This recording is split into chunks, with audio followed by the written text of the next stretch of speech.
Jueves entrante, este próximo jueves, vamos a tener un evento para pastores líderes de iglesias aquí en el área.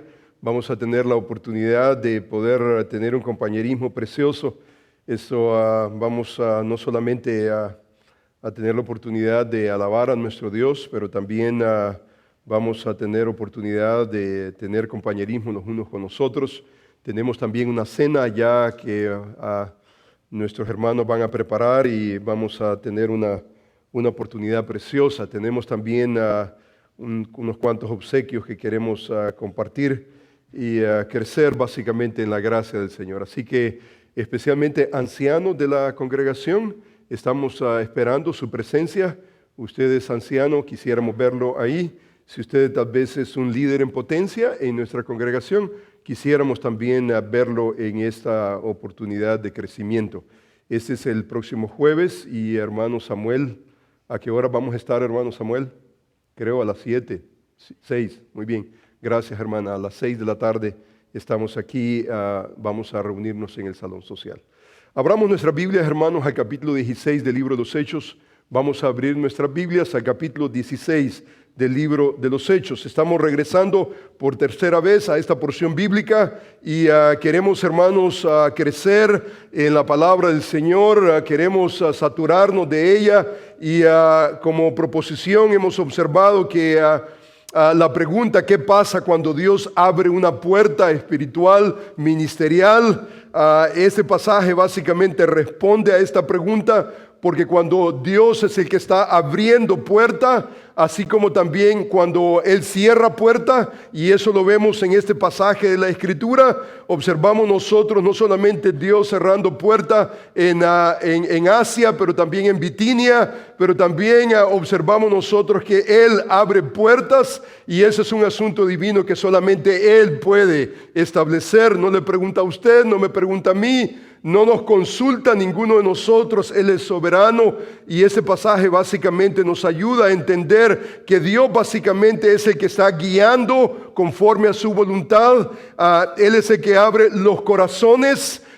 El predicar el evangelio y que alguien se convierta no es un asunto humano, no es un asunto de la iglesia, es un asunto netamente divino. Solamente Dios es el que puede no solamente preparar por un lado al hombre de Dios, pero también por el otro lado preparar el corazón, en este caso el corazón de Lidia. Y la realidad, hermanos, es que la historia continúa. Dios no solamente está en el negocio de salvar la vida de los hombres, pero Él nos une a iglesia. Nos une al concepto de iglesia local, y a través de la iglesia local Él desea utilizarnos para el honor, la gloria de Él, extender su reino. Y es precioso que este pasaje nos ayuda a poder entender todos esos aspectos del reino. La palabra dice de la siguiente manera: atravesando, dice, Frigia, la provincia de Galacia, les fue prohibido por el Espíritu Santo, dice, hablar la palabra en Asia. Les fue prohibido hablar la palabra de Dios en Asia. Dice, cuando llegaron a Misia, dice, intentaron ir a Bitinia, pero nuevamente el Espíritu no les permitió. Y pasando junto a Misia, dice, descendieron a Troas y se le mostró a Pablo una visión de noche. Aquí está Dios haciendo una apertura, así como Él está cerrando puertas en Asia, en Bitinia. Él también está abriendo puerta en otro lugar, a su tiempo, a su momento, a su manera. Y dice de la Escritura que se le mostró a Pablo una visión, dice, de noche.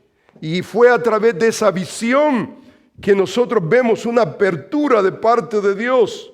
Dice que había un varón macedonio que estaba en pie rogándole diciendo, pasa a Macedonia y ayúdanos.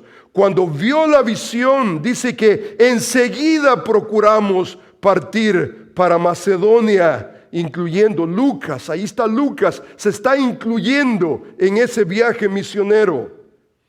Dice, dando por cierto que Dios nos llamaba para que les anunciásemos el evangelio allí en esa región.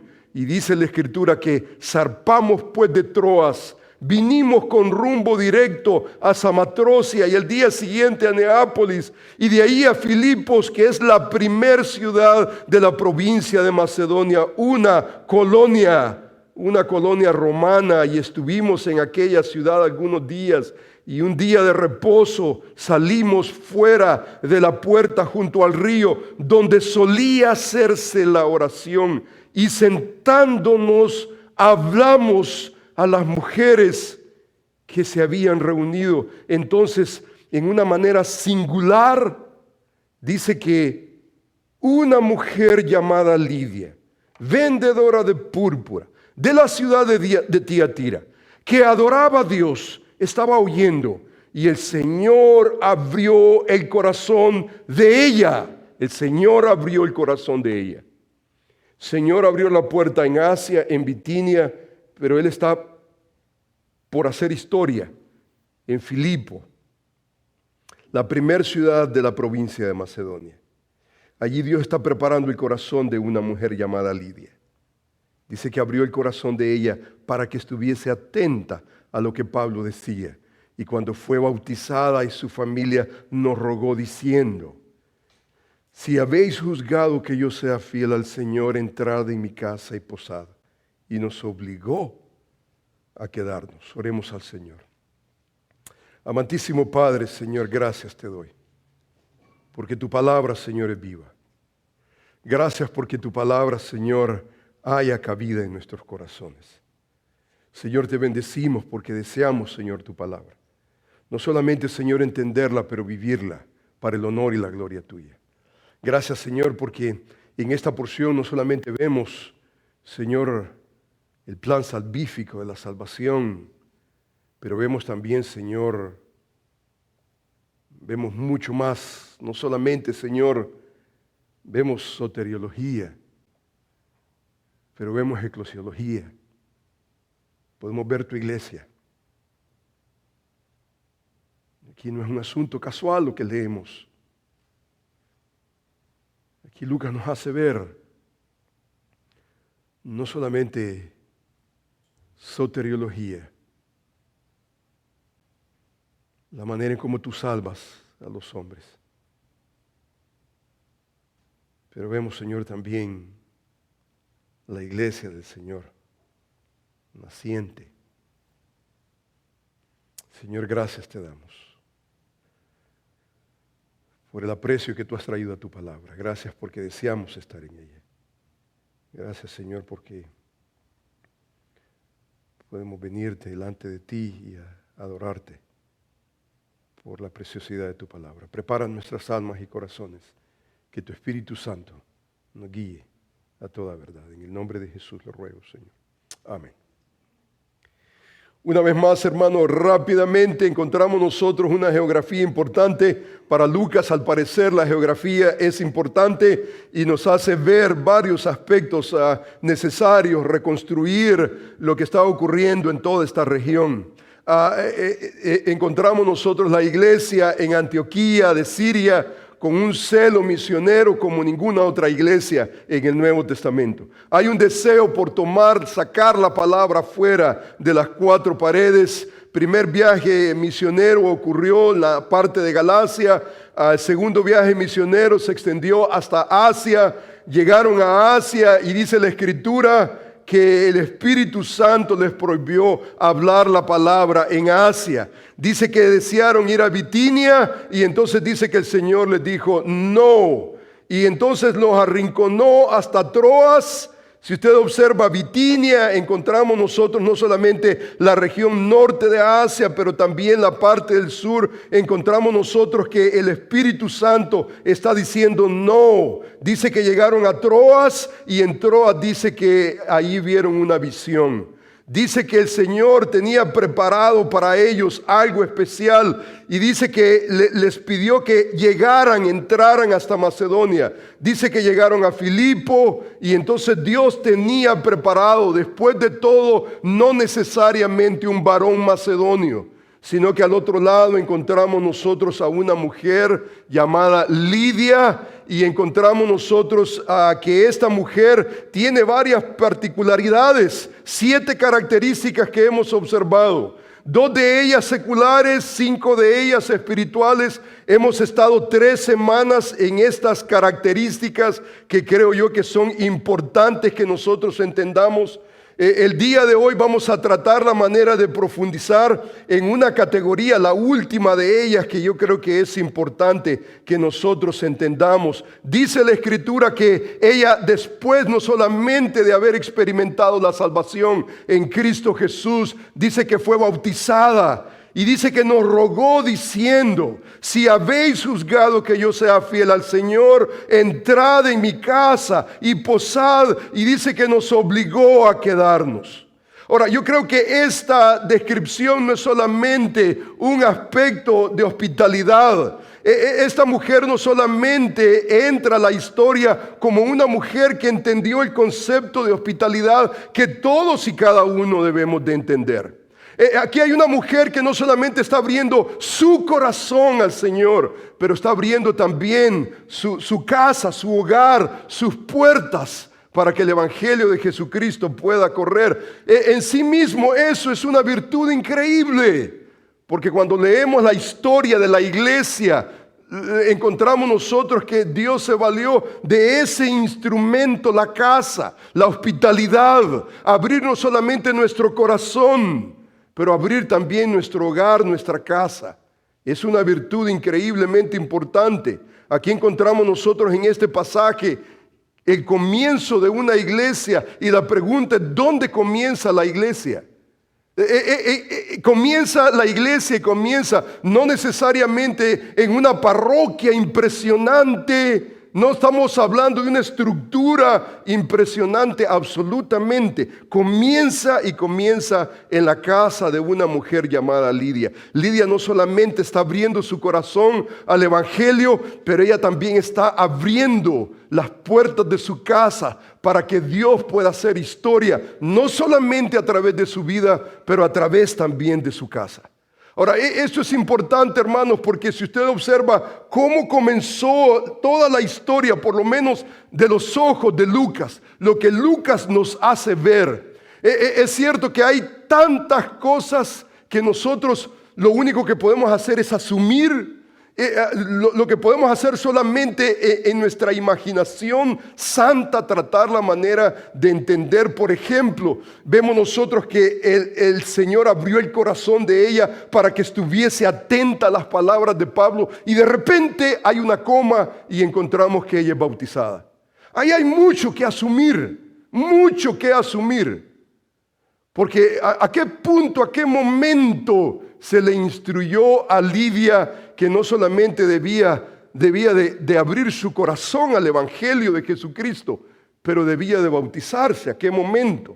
Es solamente imaginación santa, es solamente de reconstruir la historia del libro de los Hechos y darnos cuenta que cuando Dios salvaba a un individuo, no solamente había un paso de obediencia en el bautismo, pero también eran añadidos a una iglesia local. Esto nosotros lo podemos reconstruir a través de la historia, no solamente del libro de los Hechos, pero también lo podemos ver en las cartas. Podemos observar el procedimiento que se establecía. O sea que el asunto no era solamente salvación. El asunto tenía que ver también con eclesiología. El asunto tenía que ver también con nuestra responsabilidad que tenemos nosotros con la iglesia local. Es más, en este mismo capítulo encontramos un pasaje, el capítulo 40. Usted se recuerda, el carcelero sale básicamente, no solamente encontramos la historia del carcelero que respondió al Evangelio de Jesucristo,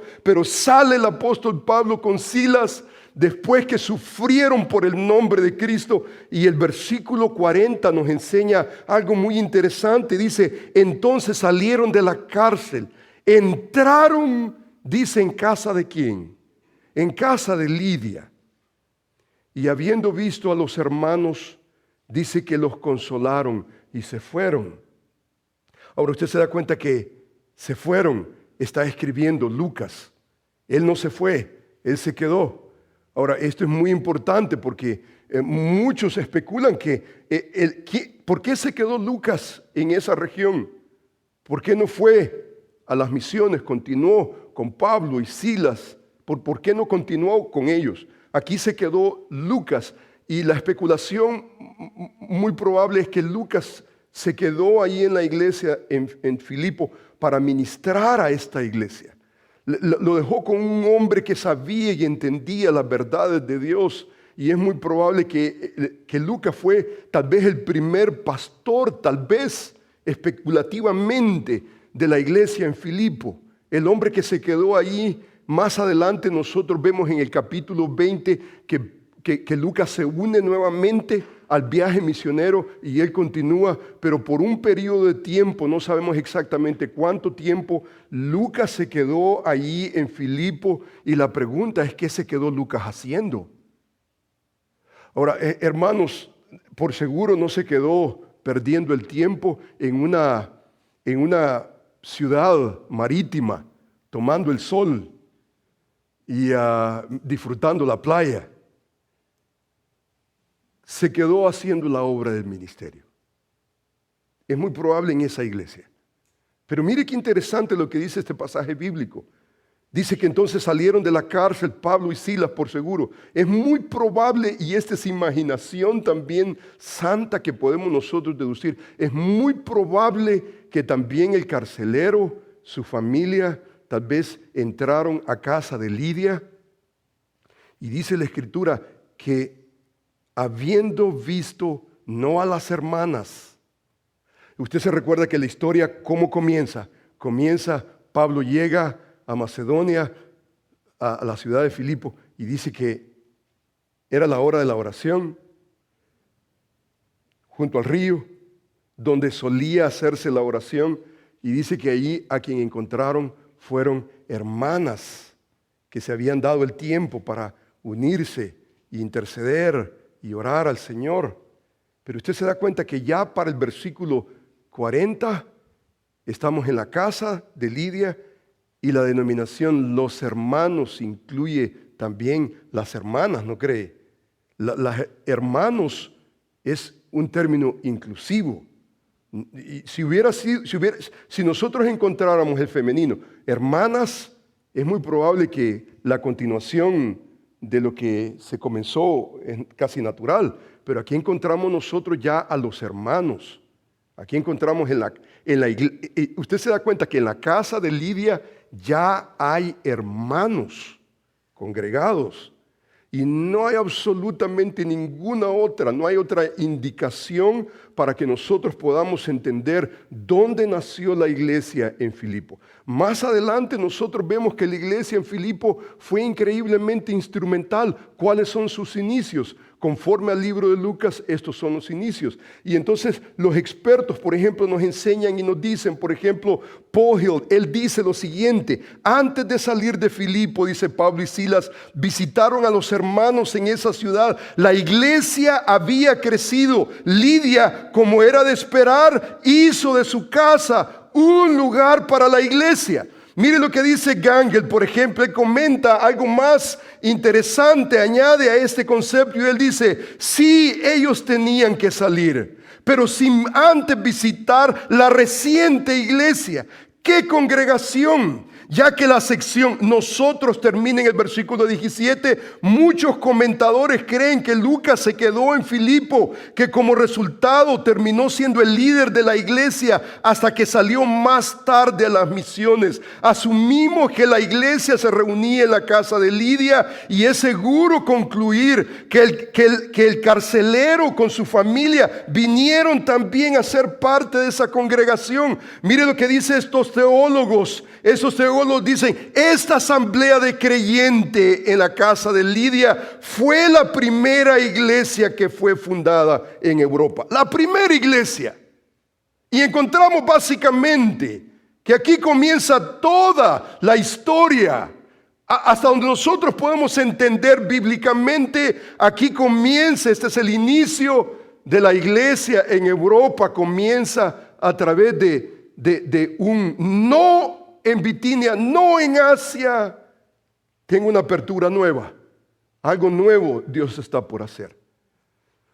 Un hombre macedonio, entran al otro lado una mujer llamada Lidia. Y es una mujer llamada Lidia que no solamente abrió su corazón al Evangelio, pero también su casa. Y entonces encontramos nosotros en la historia del Nuevo Testamento, encontramos nosotros ya al otro lado, no menos de 10 años, no menos de 10 años, encontramos nosotros que Pablo está escribiendo a una iglesia en Filipos y dice la Escritura, Pablo y Timoteo, siervos de Jesucristo, a todos los santos, dice en Cristo Jesús, que están, dice en Filipos, con los obispos y diáconos. Aquí encontramos ya una estructura de parte de la iglesia. Ya encontramos después, por lo menos después de 2 años, encontramos ya nosotros una estructura. Esta es una congregación, esta es una iglesia que es muy probable que comenzó en la casa de una mujer llamada Lidia, que abrió su corazón al Evangelio, en obediencia, abrió también las puertas de su casa. La iglesia nació. Por lo menos después de 2 años encontramos no solamente la iglesia, todos los santos en Cristo Jesús, dice que están en Filipos con los obispos y diáconos. La definición más concreta de lo que es una iglesia. Una iglesia ya tiene estructura. Una iglesia no se quedó solamente con una idea vaga. Las hermanas que están en la oración, la hora de la oración, pero ahí encontramos un concepto de los hermanos, un concepto inclusivo. Ya los hermanos se reúnen en una localidad específica, tienen una nomenclatura, tienen una dirección. No es la casa de nadie más, sino la casa de Lidia. Y entonces allí los hermanos que están sufriendo, Pablo, Silas, es muy probablemente que el carcelero, entran a la casa de Lidia y lo que ven es a los hermanos. Ellos continúan y no querían salir sino antes salir con la bendición de los hermanos, la iglesia en Filipos. Y encontramos nosotros esta estructura, encontramos nosotros ancianos, dice obispos, diáconos. Ya hay una estructura. Ahora, hermano, yo sé que para algunos esa estructura, como que no va con ellos. Pero usted se da cuenta que el concepto de obispos, que tiene que ver con episcopo, el que está sobre encima, el que está velando por las almas de la iglesia. La responsabilidad del hombre de Dios. Eso para muchos no es bienvenido. El clima que respiramos hoy en día está bien el Evangelio, está bien Cristo, pero no la iglesia. El clima que respiramos está bien cristianismo, pero no eclesismo. Estoy inventando una palabra. Simplemente no. Estamos sí enamorados de Cristo, pero aborrecemos la iglesia del Señor. Y en el Nuevo Testamento es inconcebible que nosotros pensemos en esos términos. El creyente genuino que ama a Cristo, ama también a su esposa. Y respeta a su esposa. Y desea también la esposa de Cristo. Y la esposa de Cristo, la iglesia, es no solamente los santos en Cristo Jesús, pero acompañado con los ancianos y los diáconos. Ya hay una estructura definida. Encontramos nosotros nuevamente el concepto de pertenecer. La iglesia en una localidad, Filipos, tiene no solamente ancianos, pero tiene también diáconos y están velando por la vida de la iglesia. Y hermanos, para nosotros esto es increíblemente fundamental, porque hermanos, debemos de rechazar esa idea, ese concepto de cristianos solitarios, llanero solitario. Allá anda solito. En la mañana va a una iglesia, en la tarde va a la otra, porque en la primera abren la Biblia. Ya más tardecito hay adoración sublime, y en la otra que van tal vez entre semanas hay teatro. Hermano, ese concepto no sirve en el Nuevo Testamento. El cristiano que anda de iglesia en iglesia y no tiene un concepto definido, que yo pertenezco a la iglesia, yo necesito dar cuenta a la iglesia. Ese es el problema de cohabitación. En cohabitación las parejas que solamente se unen, vamos a ver, vamos a experimentar, a ver cómo nos va. Lea las estadísticas. No funciona tal modelo mundano. Usted no tiene que dar cuenta a nadie. Pero cuando usted dice, yo la acepto ante testigos, usted tiene que dar cuenta. Y la membresía es muy similar. Cuando usted lee Efesios capítulo 5, hay un paralelismo increíble. Hay una idea, se proyecta la idea que la membresía de la iglesia es cómo, no es, pero es cómo casarse. Y usted da su voto y usted dice, no, yo la acepto. En necesidad, en prosperidad, esa imagen de cohabitación simplemente es un abuso delante de Dios. La Escritura nos enseña, dice la Escritura en el libro de Hebreos, honroso sea en todos el matrimonio y el lecho sin mancilla, pero a los fornicarios y adúlteros los juzgará Dios. Porque eso solamente de cohabitación, simplemente ese no es el diseño de Dios. Y en la iglesia de Dios, en los planes de Dios, es exactamente lo mismo. Aquí no es solamente un asunto de existencia, no existimos solamente para salvación, relacionarnos con nuestro Señor, pero su iglesia, ¿qué es lo que nosotros vamos a hacer con la iglesia del Señor? Y entonces observamos nosotros la práctica en el Nuevo Testamento de lo que es la iglesia del Señor. Por ejemplo, usted observa, por ejemplo, ese concepto de disciplina. Dice, por tanto, si tu hermano peca contra ti, ve, repréndele estando tú y él solo. Si te oyere, has ganado a tu hermano. Mas si no te oyere, toma aún contigo a uno o dos, para que en boca de 2 o 3 testigos conste toda palabra. Y si no oyere a ellos, dilo a la iglesia. Y si no oyere a la iglesia, tenle por gentil o publicano, porque hay un concepto de autoridad. Dios le ha delegado a la iglesia local una autoridad que no tiene absolutamente nadie más. Y entonces aquí hay un concepto de disciplina. La membresía en la iglesia se mide en relación a la disciplina. Pero ¿quién quiere disciplina? Solamente alguien que ama a Dios sobre todas las cosas. Alguien que realmente desea someter su vida y tiene el concepto claro que no es un llanero solitario, que no es alguien que anda solamente rodando. ¿Y quién da respuesta de este hombre? ¿Quién da respuesta de esta mujer? No hay nadie. Y entonces hay un libertinaje. Ese libertinaje en el Nuevo Testamento simplemente es inconcebible. Mire, por ejemplo, 1 Corintios 5, versículos 2 y 13 dice, porque ¿qué razón tendría yo para juzgar a los que están afuera? ¿No juzgáis vosotros los que están adentro? O sea que esta idea de los de afuera y los de adentro, ese es el vocabulario del Nuevo Testamento en relación a la iglesia. Los que están afuera, dice la Escritura, ¿qué razón tendría yo para juzgar los que están, dice, fuera? No juzgáis vosotros los que están dentro, porque a los que están afuera, dice la Escritura, ¿quién los va a juzgar? Dios los va a juzgar. Quitad pues a este perverso de entre vosotros. O sea que hay un concepto de pertenencia. O estamos adentro o estamos afuera.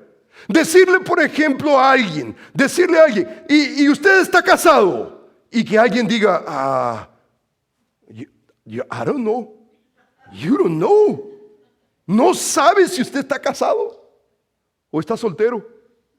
No, el que está legítimamente casado, el que tiene una relación con la iglesia de Dios local, dice, no, yo estoy casado.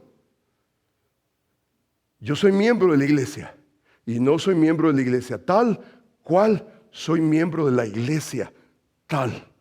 Ahora, hermanos, en la iglesia del Señor hay abundancia de iglesias. Hay iglesias que son elegantes, lindas, bonitas. No, esa elegante no es mi esposa, es esta chiquita. Pero a esta chiquita yo le di mi palabra. Esta chiquita. Ahora, ¿está interesado solamente Dios en las iglesias elegantes? No, absolutamente. Pero si estamos adentro, estamos adentro. Y entonces practicamos lo que se llama disciplina.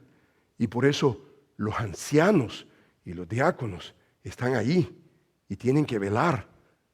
No tienen, pero ¿qué es lo que pasa con un cristiano, entre comillas?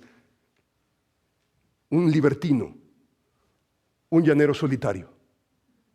No quiere someterse, no quiere someterse. Le busca, no lo ve a la cara. Y entonces, ¿qué es lo que hace el pastor?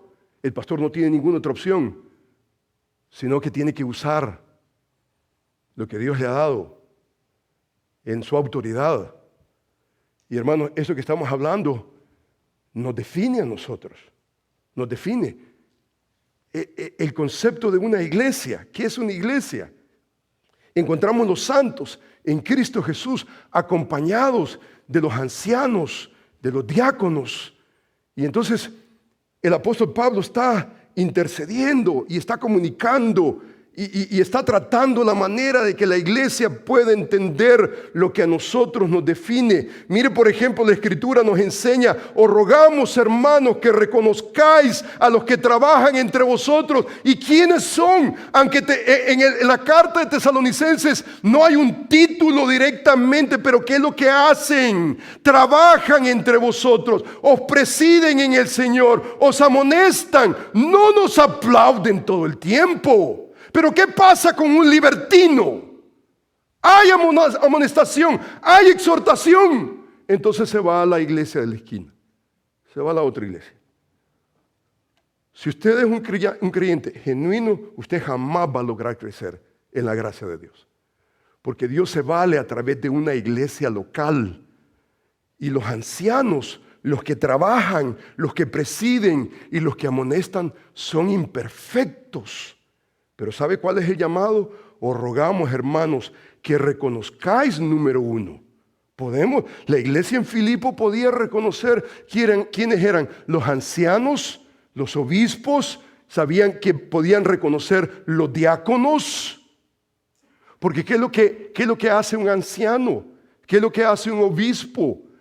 Trabaja entre vosotros, preside, amonesta, dice que os tengáis en mucha estima, amor por causa de su obra, tened paz entre vosotros. Pero cuando un hermano comienza a hablar en contra de otro anciano porque lo reprendió, ya eso ya no huele bien. ¿Sabe lo que huele eso? Libertinaje. Y entonces nosotros como ancianos en Berea, todos nosotros debemos de cuidarnos. Todos debemos de cuidarnos. Porque muchas veces encontramos lobos rapaces que no perdonarán ni aún a las propias ovejas del Señor. Necesitamos nosotros cuidar la iglesia del Señor. Y entonces cuando nosotros vemos una actitud de sublevación, una actitud de que yo no me merezco este trato y que yo he sido esto y que yo he sido aquello.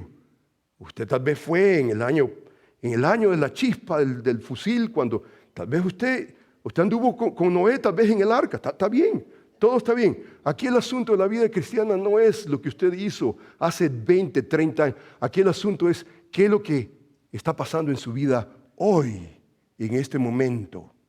Y en este momento usted necesita gente que pueda ver su vida y gente que pueda decirle a usted, no solamente que le aplauda, sino gente que pueda amonestarle y dirigirle en el Señor. Ese es nuestro trabajo. Hay un concepto definido de liderazgo. Encontramos, por ejemplo, en el libro de Hebreos, capítulo 13, versículos 7, 17, 24, dice: acordaos de vuestros pastores, que os hablaron la palabra de Dios, considerad cuál haya sido el resultado de su conducta e imitad su fe. Esa es nuestra perspectiva. Eso es lo que nosotros debemos de adoptar. Dice, obedeced a vuestros pastores. Ahora, cualquiera podría ahogarse en la semántica de pastores que no está en el original, pero lo que proyecta es el liderazgo de la iglesia.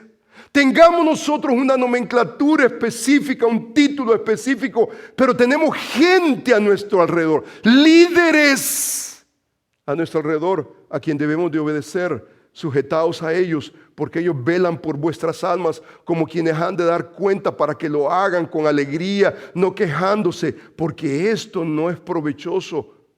Delante de Dios esto no lo es. Es su misión. Pero el libertino, lo menos que quiere es sumisión. Y está dispuesto aún a minar la autoridad de líderes dentro de una iglesia con el fin de destruir aún a la iglesia del Señor. Dice, saludad a vuestros pastores, todos los santos, los que están en Italia los saludan. Aquí hay un afecto, aquí hay afecto. Aquí no solamente hay afecto, acordaos de vuestros pastores, no solamente cuando usted está en un problemón ahí, acuérdese cuando haga carne asada, sus pastores, acuérdese, por lo menos un choricito ahí, un chinchulín, algo, ¿no? Cualquier cosita buena. Acuérdese cuando usted esté ahí, ¿verdad? Midiéndose el trajecito, que de vez en cuando hay 2 por 1. Acuérdese de uno de los ancianos, acuérdese, uno de los pastores. Aquí hay ternura, hay cariño, hay sumisión, pero ese es precisamente lo que es la iglesia del Señor. Dice la palabra, los ancianos que gobiernan bien. ¿Qué hacen los ancianos? Dice, sean tenidos por dignos de doble honor, mayormente los que trabajan en predicar y enseñar. Porque hay otros ancianos que hacen otro tipo de ministerio, aparte de la predicación y de la enseñanza. Pero ¿qué hacen los ancianos? Gobiernan, eso es lo que hacen. Pero yo no me someto. ¿Y entonces qué es lo que van a gobernar? ¿Las sillas? ¿Qué es lo que van a gobernar? Es gente. Ahora, es cierto que no nos gusta. Especialmente el clima que vivimos hoy en día, el libertinaje en que nosotros vivimos, eso va en contra de nuestra naturaleza pecaminosa. Pero esta es la palabra de Dios. Esto es lo que debe de definirlo a usted y a mí. Y nosotros debemos de hacerlo con esa ternura y con esa obediencia que la Escritura nos demanda. Dice la palabra, por tanto, mirad por vosotros y por todo el rebaño que el Espíritu Santo os ha puesto por obispos para apacentar la iglesia del Señor que Él ganó por su propia sangre. Esto es lo que a nosotros nos define. Esto es el ministerio pastoral. Si usted se da cuenta, el Espíritu Santo os ha puesto por obispos para apacentar, alimentar la iglesia del Señor que Él ganó, dice, por su propia sangre. O sea que la iglesia no nos pertenece, pero el Señor, el dueño de la iglesia, nos va a pedir cuenta a nosotros, primariamente, ancianos. Por ejemplo, esta tarde tenemos nuestra reunión de ancianos, vamos a tratar asuntos que necesitamos tratar. No podemos nosotros pensar de que todos somos hermanos, pero de los hermanos Dios ha levantado ciertos individuos con ciertas capacidades para poder dirigir, apacentar, gobernar, dirigir la iglesia del Señor. Y hermanos, la única manera de nosotros ejercer nuestro ministerio alegremente, como conviene, es con una actitud de sumisión. Solamente. No hay otra manera. Cuando hay rebeldía en el corazón, entonces nosotros creamos un ambiente y no es el ambiente que nosotros debemos de respirar en la iglesia del Señor. Usted se da cuenta que Lucas nos hace ver a nosotros el indicio de una iglesia que nace en su casa. Más adelante vemos nosotros obispos, diáconos, con los santos en Cristo Jesús. Ya vemos una estructura y es una estructura interesante. Mire usted lo que vemos en el capítulo 12 de 1 de Corintios. Aquí hay membresía, porque así como el cuerpo es uno y tiene muchos miembros, pero no todos los miembros del cuerpo, dice, siendo muchos son un cuerpo, así también Cristo. Dice, porque por un solo espíritu fuimos todos bautizados en un cuerpo, sea judío, griego, esclavo, libre, y todos se nos dio a beber del mismo espíritu. Además, el cuerpo no es un solo miembro, sino muchos, dice, y si dijese el pie, porque no soy mano, no soy del cuerpo, por eso será, dice, no será del cuerpo. Si dijere la oreja, porque no soy ojo, no soy del cuerpo, por eso no será del cuerpo. Si todo el cuerpo fuese ojo, ¿dónde estaría el oído? Si todo fuese oído, ¿dónde estaría el olfato? Mas ahora Dios ha colocado los miembros, cada uno de ellos en el cuerpo, como Él quiso. Es el diseño de Dios. Dios lo diseñó de esa manera. Hay membresía, y la membresía es como un cuerpo, y no todos somos lo mismo.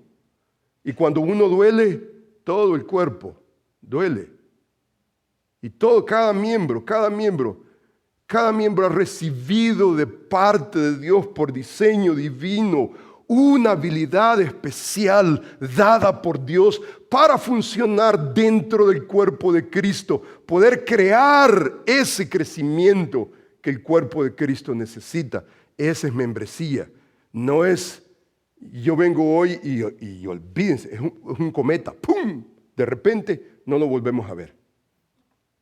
Y cuando lo vemos, solamente para argumentar. Esa no es la iglesia del Señor. Ese no es el concepto de membresía que Dios está esperando.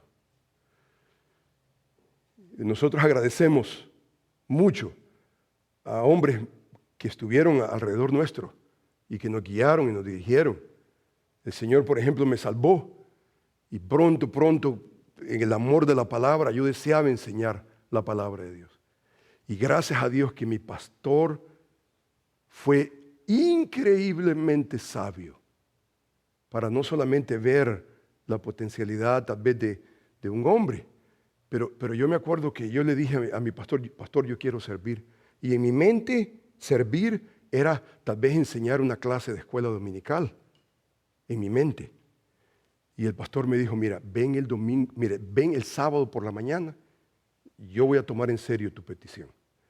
Y yo recuerdo que el pastor vino y entonces me llamó el día sábado y entonces a la par de la iglesia, en un predio que tenía la iglesia, había un zacatal, pero altísimo.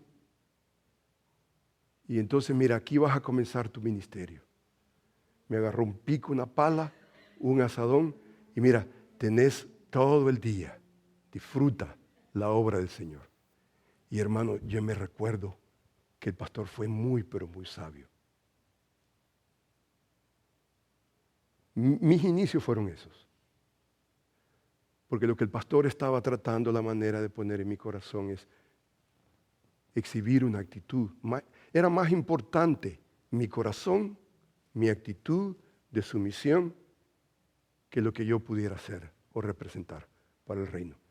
Yo regreso a mi cuna y yo le doy gracias al Señor por hombres que fueron sabios para fomentar un corazón antes de lo que usted pudiera hacer. Porque lo que usted es, hermano, lo que usted es, va a determinar lo que usted sabe. Por eso las cartas pastorales definen al hombre de Dios no en base a lo que hace necesariamente. No comienza ahí, sino comienza en lo que usted es.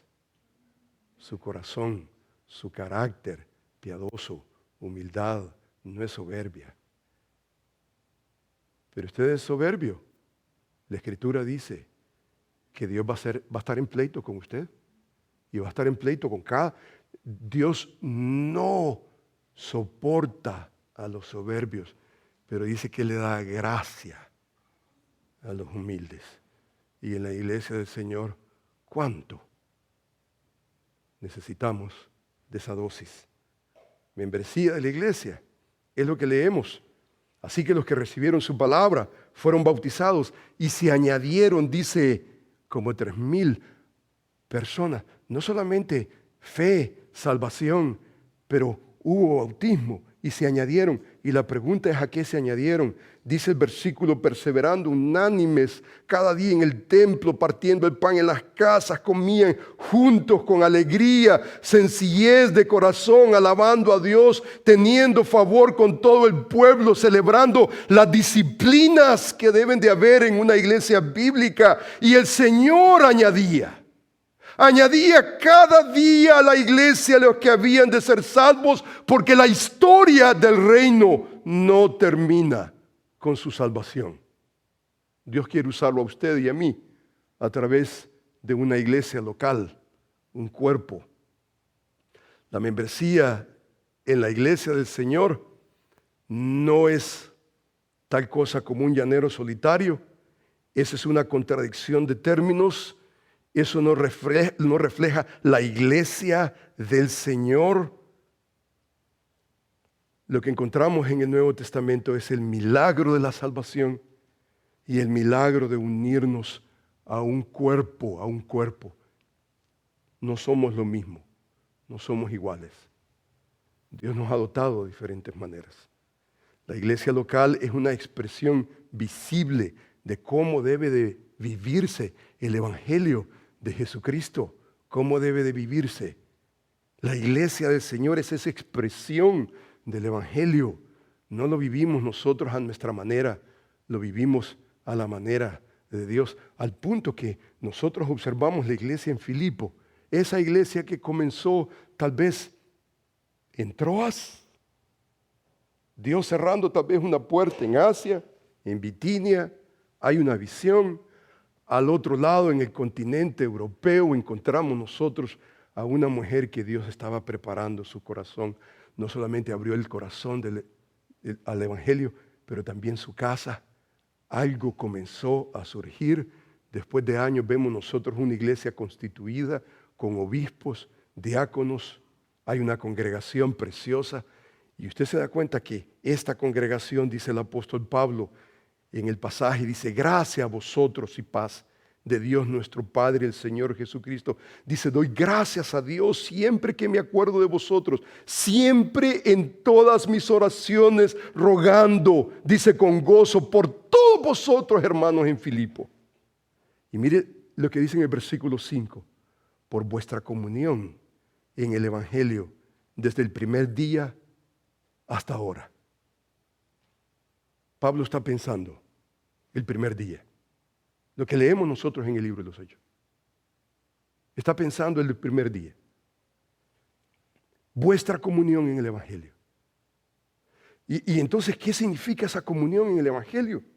Comunión en el Evangelio. El apóstol Pablo utiliza ese término constante en el Nuevo Testamento por lo menos 19 veces. Esa palabra comunión, constantemente ese concepto de coinonía, constantemente. 13 veces en las cartas paulinas, 3 veces en esta carta en Filipo. Y encontramos nosotros que el apóstol Pablo está saturado con esa idea de compañerismo. En el capítulo 4 utiliza, vea usted por ejemplo, en el capítulo 4 está utilizando el verbo directamente. Y él dice: sabéis también vosotros, oh filipenses, que al principio de la predicación del Evangelio, cuando partí de Macedonia, ninguna iglesia, ya Pablo le llama, al capítulo 16, le llama iglesia, conforme a Filipenses. Ya es una iglesia. Lucas no le llama todavía iglesia directamente, pero Pablo le llama. Cuando partí de Macedonia, ninguna iglesia participó conmigo en dar y recibir, sino vosotros solos, pues aún a Tesalónica me enviasteis una y otra vez para mis necesidades. Esta es la historia de la iglesia en Filipo. Ellos se dieron al compañerismo del Evangelio. Poder propagar el Evangelio a través del ministerio de un hombre, un equipo ministerial. Una iglesia. Hizo una historia increíble, digna de emular. Esa es la iglesia del Señor. No es un accidente, hay una estructura. Para muchos hoy en día, especialmente en la cultura anglosajona, la idea, el concepto es: oh, la iglesia organizada, oh no. Pero es lo que usted lee en el Nuevo Testamento. Una iglesia organizada. No es un disparate. No es anarquía. Hay un concepto preciso. Hay obispos, diáconos.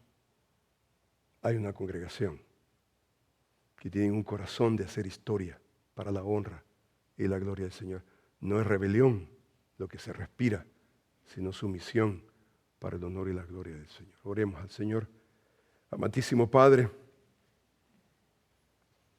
gracias, Señor, te doy por la vida que nos das en Cristo Jesús. Eso ya es un milagro precioso. Pero, Señor, te doy gracias porque hay otro milagro lindo y unirnos a la iglesia del Señor. Gracias, Señor, porque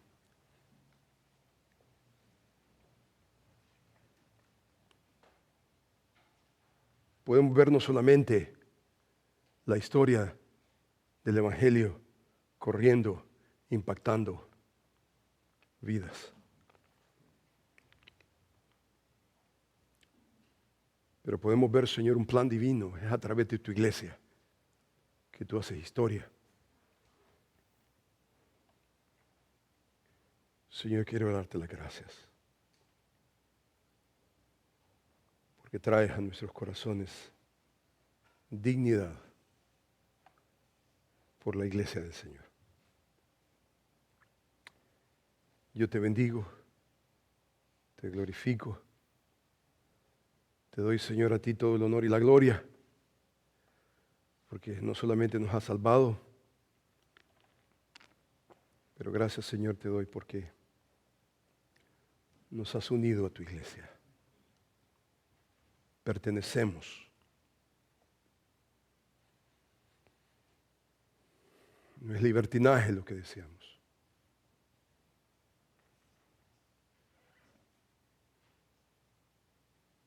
Sino sumisión para el honor y la gloria tuya. Señor, cuida tu iglesia. Bendice tu iglesia. Y yo ruego, Señor, que nos des el privilegio